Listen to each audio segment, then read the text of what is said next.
Jangankan konstanta, kita coba bahas satu aja yang simpel ya. Misalnya tadi fx. Fx sama dengan misalnya x pangkat 4 deh.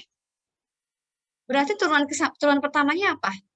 4x pangkat 3. Ya kan? Ini suatu saat akan 0 enggak turunannya? Turunan pertama 4x pangkat 3, turunan kedua adalah 12x kuadrat, turunan ketiga 24x, turunan keempat 24, turunan kelima udah 0. Gitu. Turunan dari konstanta, turunan pertamanya adalah 0, turunan keduanya 0, turunan ketiga ya 0, bukan nggak ada, tapi 0 turunannya. Bisa ya? Bisa? Ya, paham Bu, makasih. Oke. Kalau paham, saya langsung dengan implisit. Nanti kalau udah implisit, entah hari ini, entah minggu depan ya. Mungkin hari ini bisa masuk sedikit, baru masuk Hospital. Kalian suka kan dengan Hospital ya? Derivatif. Sekali lagi, jika ada yang mau bertanya, silakan saya di sela aja, bentar. Kadang suka lupa ngechat. Oh ya udah, nggak ada ya. Kadang saya suka lupa baca chat. Sekarang kita masuk ke implisit derivatif. Ada namanya implisit. Saya bahas dulu secara bahasa. Bukan secara bahasa Inggris atau bahasa Indonesia ya. Pokoknya implisit itu apa? Terus ada lagi yang namanya eksplisit. Bisa tahu nggak apa bedanya implisit sama eksplisit?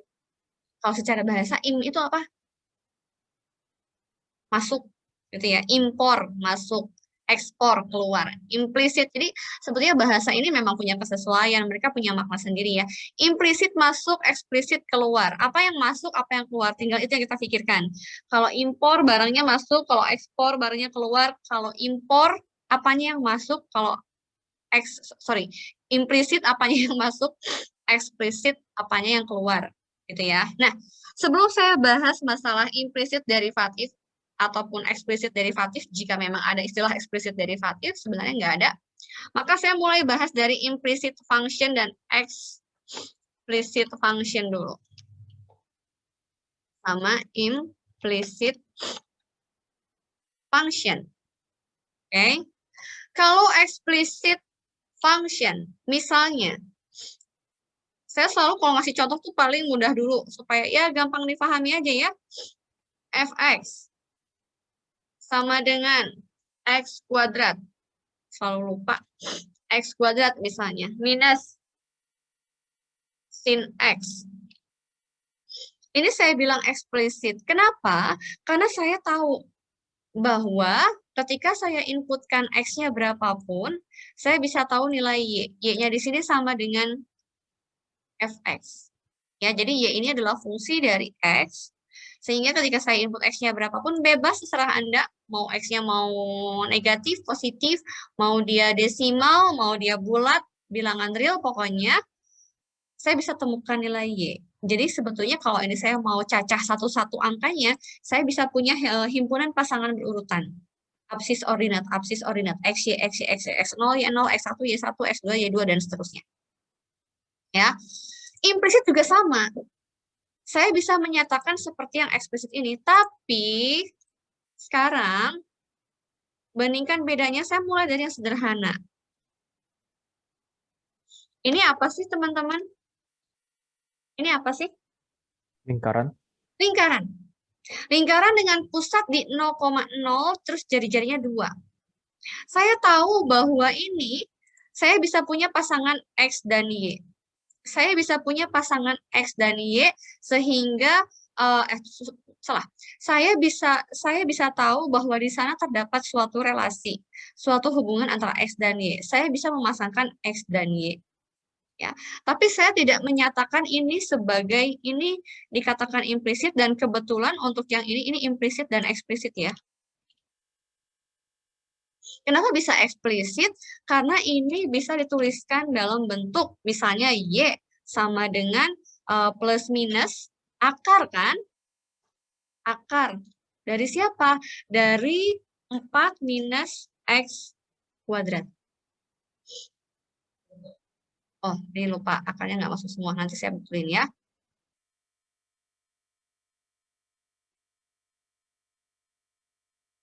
Ini S, Q, R, T. Gitu. 4 minus X kuadrat. Ini kebetulan yang lingkaran ini bisa secara eksplisit, bisa implisit. Maksudnya implisit adalah saya tidak menyatakan sebagai suatu Y sama dengan, tapi saya tahu bahwa X dan Y punya hubungan. Ya, jadi saya tahu bahwa X dan Y punya hubungan. Gitu. Ya. Kemudian saya bikin Y sama dengan, ini adalah yang eksplisit. Tapi masalahnya, tidak semua fungsi bisa dinyatakan secara eksplisit. Contoh, explicit function. Contoh, misalnya apa ya, kita bikin sembarang, tapi ada grafiknya nggak ya? Misalnya, sin, kita ambil dari apa ya? Mendingan karena saya mau membantu Anda untuk menggambar ya, mau bantu Anda untuk ilustrasikan gambar, saya mau cari di internet, terus kita gambarkan di GeoGebra ya, explicit function. Contoh ya, kenapa susah-susah? Ini aja lah, cobain langsung ya, XY minus Y pangkat 3 plus X, semoga aja bisa digambar. Sama dengan 0. Coba lihat ini. Saya punya, ini XY-nya masuk ke sin ya. Ini masuk ke sin. Saya tahu bahwa di sana akan ada pasangan nilai Y dan X yang punya relasi. Saya tahu bahwa di sana ada pasangan X dan Y yang punya relasi yang bisa memenuhi persamaan ini sama dengan 0. Tapi bayangin deh, bisa nggak sih Anda bikin bentuknya menjadi Y sama dengan sesuatu? Dapatkah? Dapatkah Anda membuat itu? Dapatkah menuliskan Y sama dengan sesuatu? Si sesuatunya itu hanya bergantung, ruas kanannya atau ya. Jadi ini ruas kanannya, kalimat mudahnya ada, dapatkah Anda menuliskan Y sama dengan ruas kanannya cuma X saja, X doang? Bisa nggak dibikin? Kalau ini kan tadi bisa, Y sama dengan jadi plus minus akar. Kalau ini bisa nggak? Bisa nggak? Nggak bisa. Bisa gimana caranya? How? Tell me. Kata Azel enggak. Kalau saya masih nggak tahu. Nanti kalau saya kasih tahu jawabannya, kalian nggak mikir. Gimana bisanya coba? Gimana bisanya? Bisa Bu, sin X-nya sama dengan ini pindah ruas ke kanan. Oke, ini pindah ruas ke kanan, maka masih ada Y pangkat 3. Bisa Bu, sinnya pakai arcus sinus. Oke, pakai arcus sinus. Terus Y pangkat 3-nya gimana? Ini nggak akan bisa. Ya, nggak akan bisa. Coba kita bikin di GeoGebra. Semoga aja bisa digambar ya. Oke. Di GeoGebra. Mana itu ya? Tampilannya beda.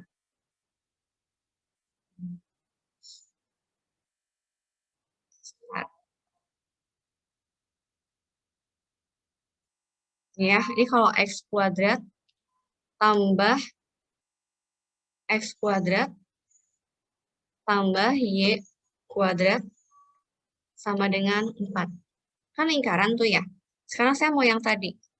Sin XY min Y pangkat 3. Sin XY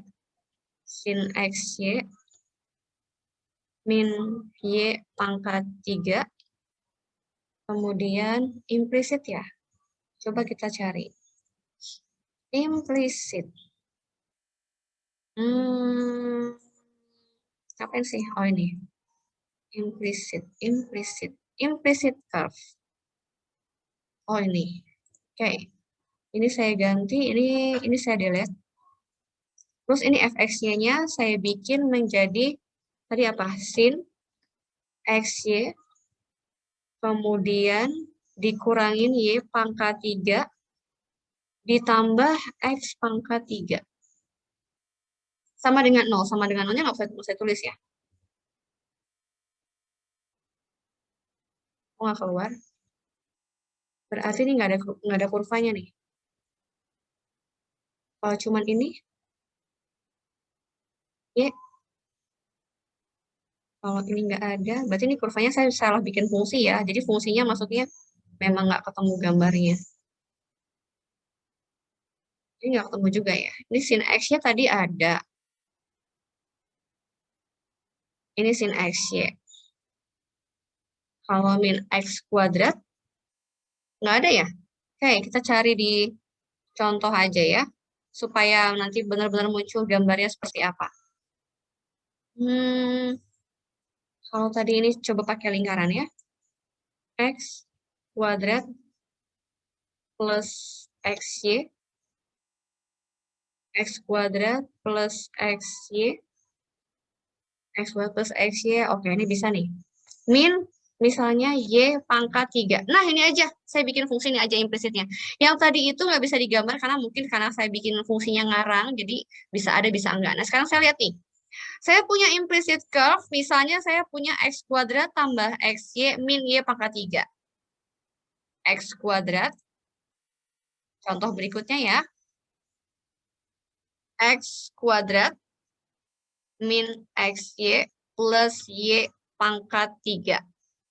Sama dengan 0.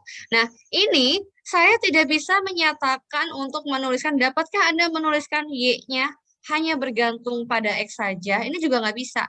Ini betul nggak sih eksplisit? Betul, ini fungsi eksplisit, saya nggak salah. Cuman memang tidak semua bisa digambar. Bisa jadi kemampuan menggambar GeoGebra-nya nggak ada, atau bisa jadi karena saya mengarang fungsi, sebetulnya tidak ada X-nya yang memenuhi fungsi ini. Ya, tapi yang ini bawah saya udah coba nih, kita lihat dulu. Ini adalah fungsi yang saya salah tulis ya, ini bukan eksplisit, tapi implisit.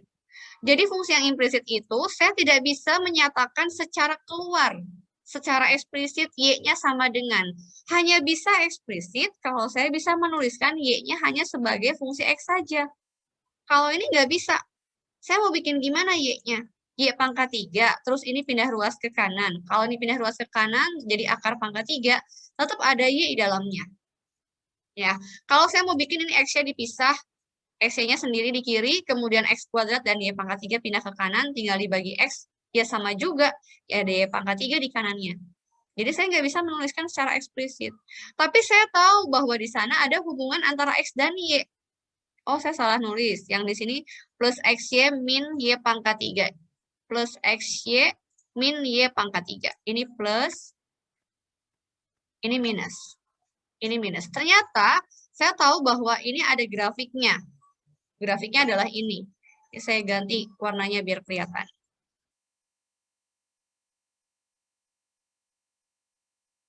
Merah. Nih.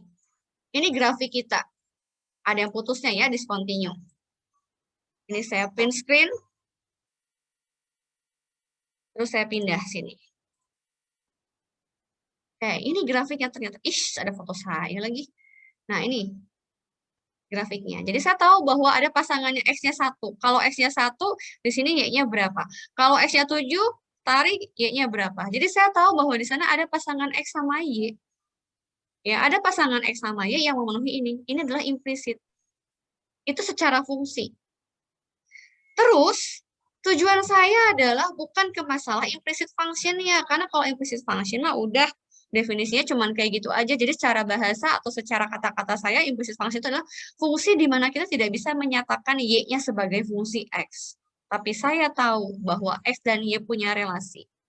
Nah, kalau seperti itu, kalau saya punya explicit function, derivatifnya nggak dikasih nama explicit derivatif. Apakah namanya menjadi explicit derivatif? Jelas tidak.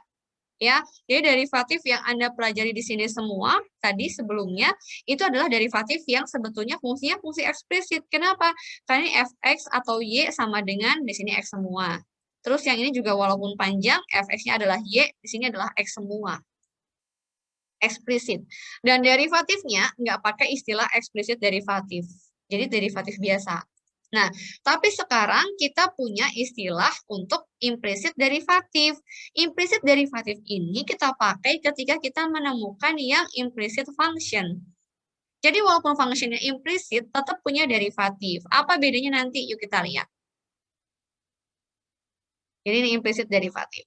Jadi bayangkan bahwa Y adalah fungsi dari X. Ingat ya, bahwa Y adalah fungsi X.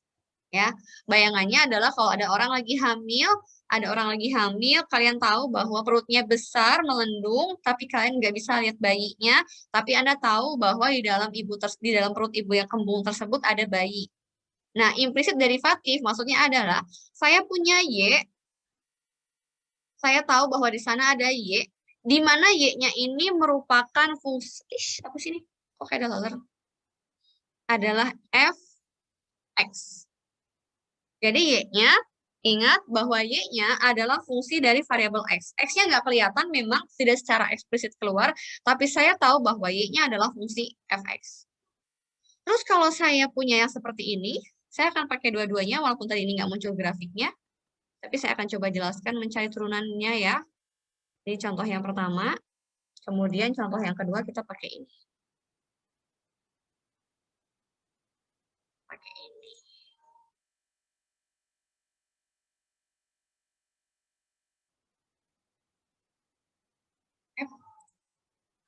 Bisa ke share? Masih? Share screen-nya masih kelihatan? Masih, Bu. Oh, masih. Barusan ke klik ke close ya? Oke. Yuk, kita lihat nih. Ingat ya, ingat bahwa saya punya fungsi X. Jadi Y itu, ingat ya, saya camkan berkali-kali. Kenapa? Karena walaupun saya udah cerewet bilang, tetap suka ada yang lupa. Y adalah fungsi X. Atau di dalam Y ada X. Di dalam perut si ibu Y ada bayi X. Di dalam si Y ada X. Ingat, ketika saya punya fungsi seperti ini, tentukan dy per dx dari ini. Ya, tentukan dy per dx dari sin x y min y pangkat 3 plus x pangkat 3, plus x pangkat 3 sama dengan 0. Kita mau cari dy per dx-nya. Gimana nih cara nyarinya? Sedangkan saya nggak bisa bikin y sebagai fungsi dari x. Saya punya seperti ini. Maka yang kalian lakukan adalah mengcopy, kemudian saya tambahkan d per dx. Oh, sorry. Nggak masuk ke equation-nya. D per dx, gitu. Ya. Ingat matematika itu adil.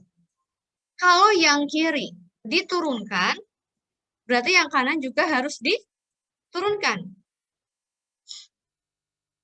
Tuh. Ya. Jadi yang kiri pakai turunan, kanan pakai turunan. Sekarang, pakai aturan rantai. Ini ada suku dikurangi ada plus. Berarti pakai aturan turunan yang pakai kurang dan plus. Pakai minus, pakai plus. Sekarang, untuk sin XY, butuhkah aturan rantai? Butuh nggak aturan rantai, chain rule? Butuh nggak? Butuh ya? Karena ada sin, di dalamnya ada kado XY. Bedanya sekarang kadonya nggak cuma X tapi Y. Nah, saya akan coba jelaskan. Sin, bungkus kadonya sin. Turunannya adalah cos. Yang di dalamnya masih tetap. Oke, sekali lagi. Turunan sin adalah cos. Tapi isi kadonya XY masih tetap. Di dalam cos masih XY. Sekarang perlu dikalikan siapa? Perlu dikalikan dengan turunan si isinya. Isinya adalah XY, berarti kita mau cari turunan XY. Turunan XY apa? Ini saya kurungin lagi supaya kalian nggak salah paham. Turunan XY siapa? Turunan XY. Bukan. Oke, hati-hati. Ingat ya, saya ulangi lagi. Di dalam Y ada X. Di dalam perutnya ibu Y ada bayi X. Di dalam perut ibu Y ada bayi X. Sehingga ketika saya menurunkan, ini perlu pakai UV. Kenapa pakai UV? Karena di dalam U ada X, di dalam V juga ada X. Kan Y-nya mengandung X, tapi saya nggak tahu memang Y-nya itu apa. Pokoknya saya tahu bahwa di dalam Y itu ada X. Sehingga di dalam Y itu kalau di dalam Y-nya ada X, maka X-Y ini perlu pakai UV. U-nya adalah X, V-nya adalah Y. Sehingga U aksen V akan menjadi turunan X adalah 1 dikali V, menjadi Y. Ditambah dengan U, V aksen. U-nya adalah X, V aksennya. Siapa yang tahu V aksen? Yuk, siapa yang tahu V aksen? Nih, jawab nih di chat. Iya, betul sekali Nathanael. Jadi kalau saya punya V-nya adalah Y, maka turunannya adalah Y aksen. Supaya nggak pusing gara-gara ada tanda aksen dan seterusnya gara-gara banyak kan, saya bikin I dy per dx. Nih, X dy per dx. Ya, boleh kalau pakai aksen juga. Cuman karena saya, apa namanya, kadang saya juga siwer sendiri ya, kalau nggak ada aksen, aksen itu kan kecil soalnya, notasi aksen itu kecil. Jadi saya pakai dy per dx. Ini udah selesai. Maksud saya bukan selesai semuanya, tapi selesai untuk yang sin. Bagaimana dengan yang min Y pangkat 3? Apa turunannya? Ada yang tahu? Turunannya min Y pangkat 3 terhadap X. Hati-hati, bukan menjadi 0. Kan nggak ada X yang menjadi 0. Salah. Ingat, di dalam Y ada X. Di dalam perut ibunya Y ada bayi X. Sehingga kalau turunkan jadi apa? 3Y kuadrat. Udah selesai belum? Belum. Masih ada dy per dx.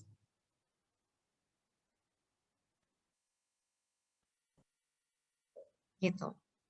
Bisa tambah X pangkat 3 turunannya. 3X kuadrat. Sama dengan ruas kanan turunan 0 adalah 0. Yang mau dicari dy per dx. Oke. Tinggal otak atik. Dy per dx. Sama dengan, coba kalau langsung lebih cepat bisa nggak ya? Maksudnya kalian paham nggak ya? Tapi kalau nggak paham, nanti apa namanya? Saya jelasin lagi. Ya. Salah. Supaya munculnya benar-benar per nanti ya. Supaya saya nggak pusing. Oke, sip. Yang ini. Bismillah, semoga nggak salah tulis. Min 3X kuadrat. Tulis salah. Min 3X kuadrat. Lalu min Y cos XY dibagi dengan X cos XY. X cos XY min 3Y kuadrat. Bisa? Baik-baik aja teman-teman? Saya masih bingung kenapa. Maaf Bu, boleh nanya nggak Bu? Boleh. Nggak usah pakai maaf, langsung aja nanya. Hak Anda untuk nanya, silakan. Itu Y plus X 2Y per 2X dapatnya dari yang mana ya Bu? Bentar, pastikan saya melihat apa yang kamu tanyakan dulu. Yang mana? Yang ini? No, kirinya Bu. Yang Ini? Y plus, bukan. Y plus 2, Y plus X 2 DY per DX. Oh kiri, ya ampun saya malah ke kanan. Kiri. Ini? Iya, itu Oke. yang mana? Ya, siap. Saya ulang ya. Pertama, perhatikan yang warna merah. Kita punya sin XY. Oke. Ini perlu pakai chain rule. Kenapa perlu pakai chain rule? Karena ada sin dan di dalamnya ada XY. Kalau turunan sin udah jelas ya, dapatnya cos XY. Udah paham ini ya? Oke, ini paham. Iya, paham. Selanjutnya, kalau aturan rantai itu selain menurunkan selain menurunkan bungkus kado yang sin, saya perlu menurunkan si XY. Oke, untuk menurunkan XY ini mungkin akan lebih jelas kalau saya bikin ini, saya bikin misalnya apa ya, F lah ya, F sama dengan X dikali Y, tapi ingat bahwa Y-nya itu di dalamnya ada X, gitu. Kalau misalnya di sini ada X, di sini juga ada Y, dan Y-nya itu di dalamnya ada X. Jadi Y ini si ibu yang lagi hamil, si X-nya ini adalah bayi yang dalam kandungan. Ya, jadi kita nggak bisa melihat secara jelas di situ Y-nya bentuknya, Y-nya tuh apa sih gitu kan. Tapi saya tahu bahwa di dalamnya ada X. Sehingga ketika saya punya F-nya adalah X, Y aksen, maka F aksennya akan sama dengan ini karena ada X di sini, ada juga YX di sini, maka X ini jadi U.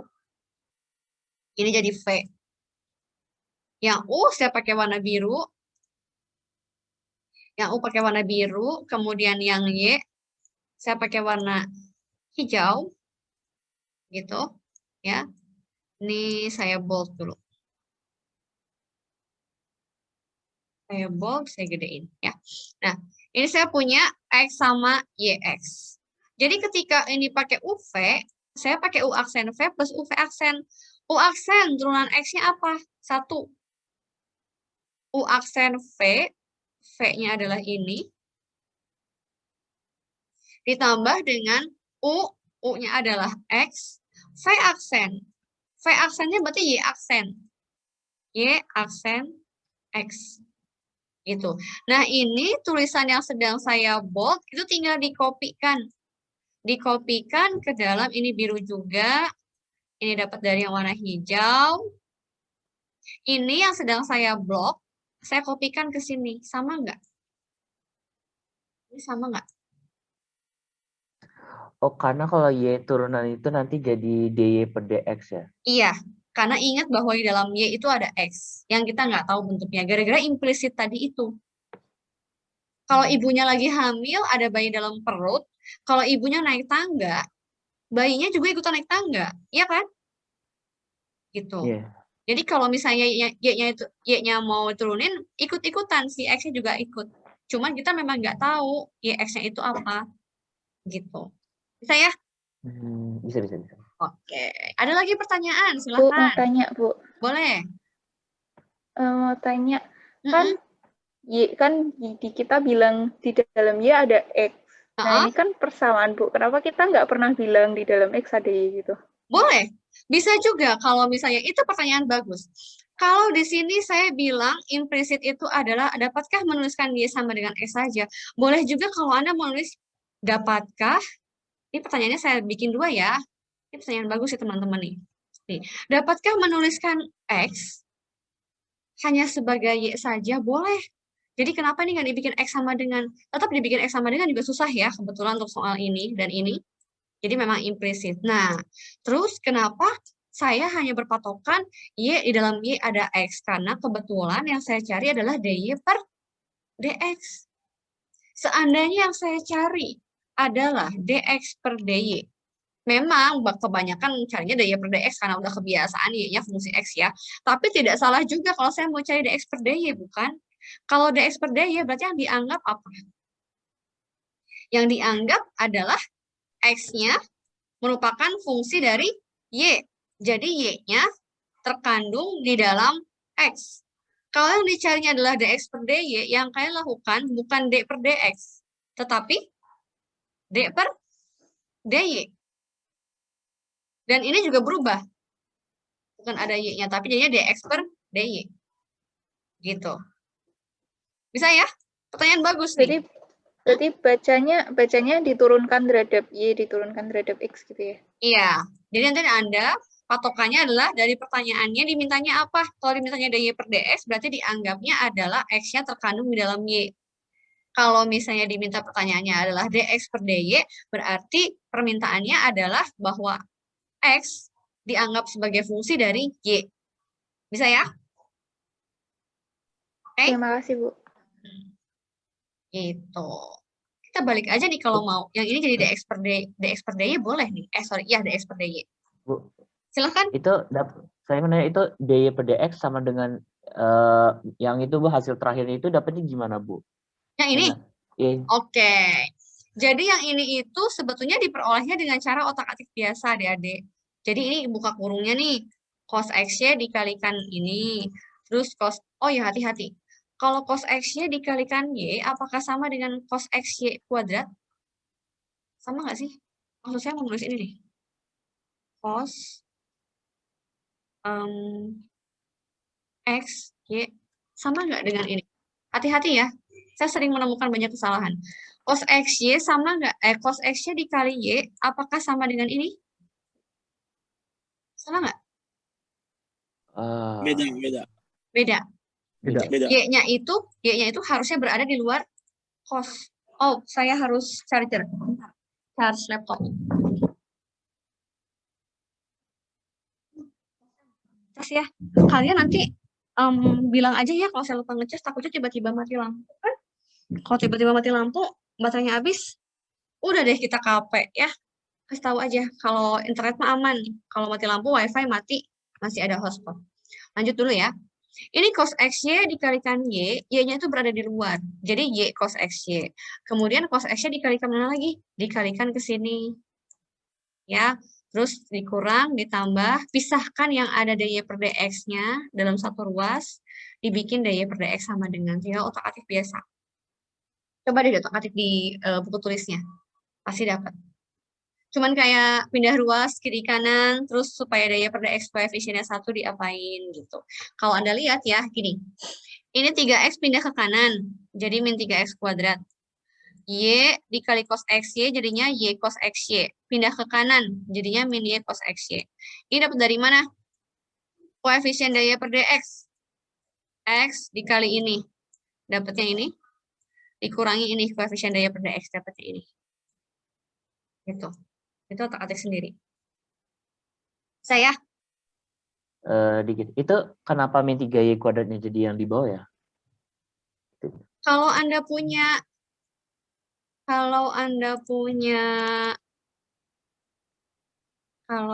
punya AX sama dengan B, X-nya berarti apa? B per A. Iya. Jadi kalau saya punya 3Y kuadrat daya per dx-nya, min 3Y kuadratnya jadi berubah tanda atau jadi per? Jadi per. Jadi per. Mungkin kalau ini alangkah saya sengaja ya dari sini langsung lompat ke sini.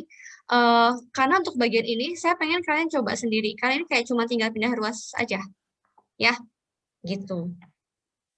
Mungkin harus coba tulis sendiri. Karena kalau nggak tulis sendiri juga bingung sih, pasti. Tapi dicoba aja. Pasti sama. Gimana? Clear? Clear. Saya lagi coba dulu. Oke, coba dulu. Sip. Nanti bilang ya. Kalau punya saya salah, maksudnya bilang ya. Kalau ada coba ya. Oke, kalau nggak ada pertanyaan, kita coba ini. Tapi sekarang, karena berhubung tadi ada pertanyaan dx per dy, saya ganti ya. Tentukan. Banyak banget saya typo ya kalau lagi ngajar begini. Tentukan dy per dx. Dari x kuadrat plus xy min y pangkat 3. Jadi sekarang siapa ibunya, siapa bayinya? Salah. Refleks ini. dx per dy. Siapa ibu, siapa bayi? Ibunya siapa? Ibunya DX, X. bayinya Y. DX. Ada yang ketawa-ketawa tuh dengar saya ngomong ibu sama bayi. Aduh, di matematika ngapain ngomong ibu sama bayi? Oh enggak, Bu, maaf, itu ada saya. Enggak apa-apa. Bercanda. Kalau belajar sama saya itu nggak boleh tegang. Jadi harus happy. Ya. Oke, ini kita bikin D per DX. Gitu. No. Ya, jadi saya punya D per DX ini. Tuh, refleks lagi kan. Bukan DX, DY ya. DY.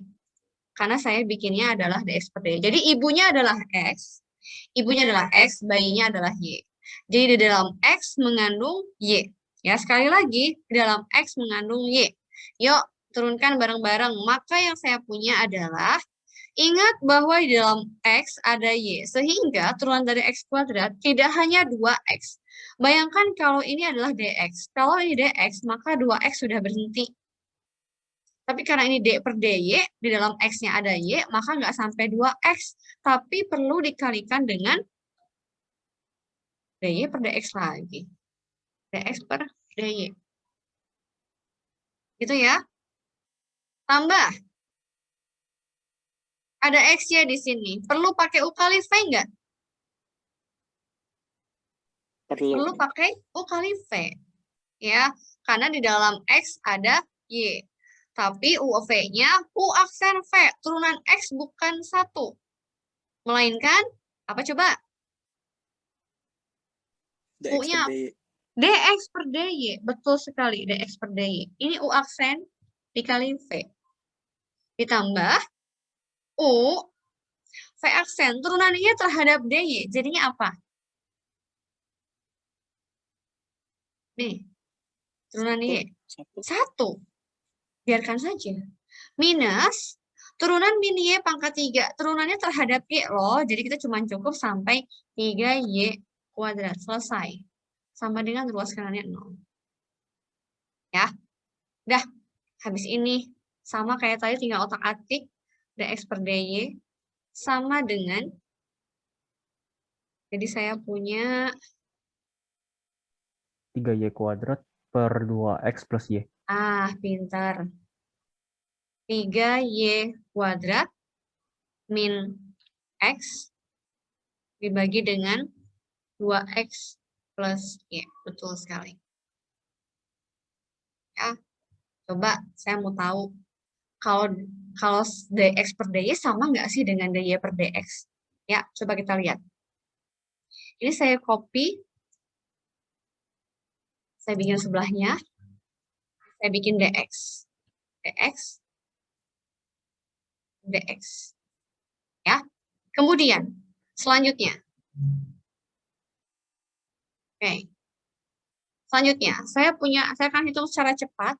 2x tambah U aksen V plus U V aksen minus 3y kuadrat dy per dx sama dengan 0.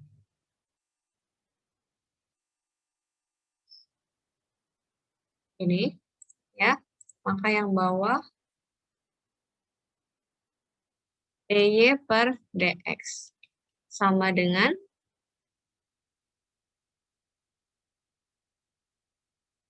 atasnya adalah minus 2x minus y. Yang bawah adalah x minus 3y. Sama nggak? Sepernya bukan. Bahwa dy per dx akan sama dengan 1 per dx dy nggak? Sama nggak? Sama kan ya? Tuh. Jadi kalau misalnya Anda mau cari dy per dx, ini dapat dx per dy-nya apa? Tinggal 1 pernya aja kan? Secara matematika juga benar kan bahwa dy per dx adalah 1 pernya dari dx per dy.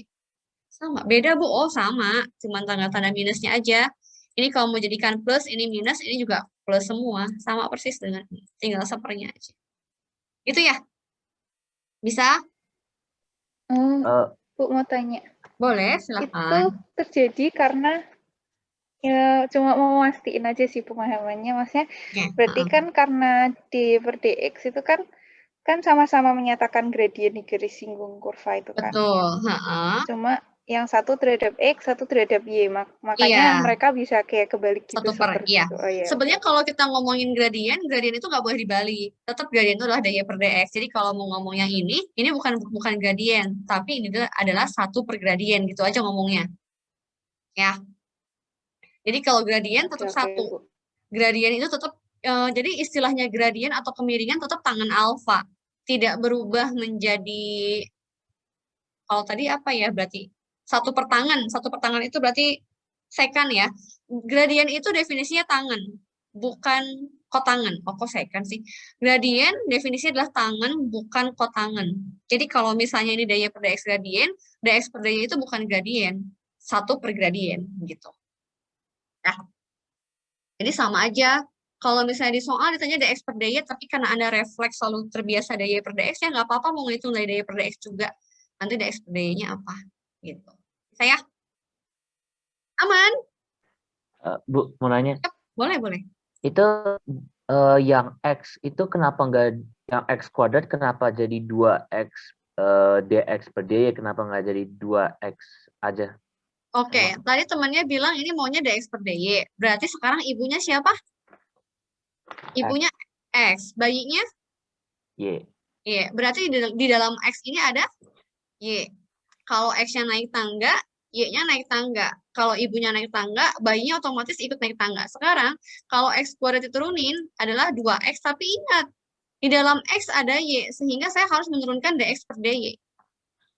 Sama halnya dengan y pangkat 3. Turunannya 3y kuadrat. Kenapa jadi ada dy per dx? Karena kalau yang sebelah kanan dianggapnya di dalam y ada x.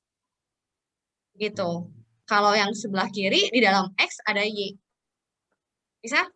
Jadi ini untuk yang gitu. Tergantung dari itunya ya. Kalau dy per dx berarti di dalamnya ada x. Kalau dx per dy di dalam x ada y. Ya, jadi tergantung Anda melihat seperti apa. Kalau yang kiri, x-nya dianggap sebagai fungsi dari y, katakanlah fy. Kalau yang kanan Kalau yang kanan dianggapnya Y adalah fungsi dari X. Nah, gitu.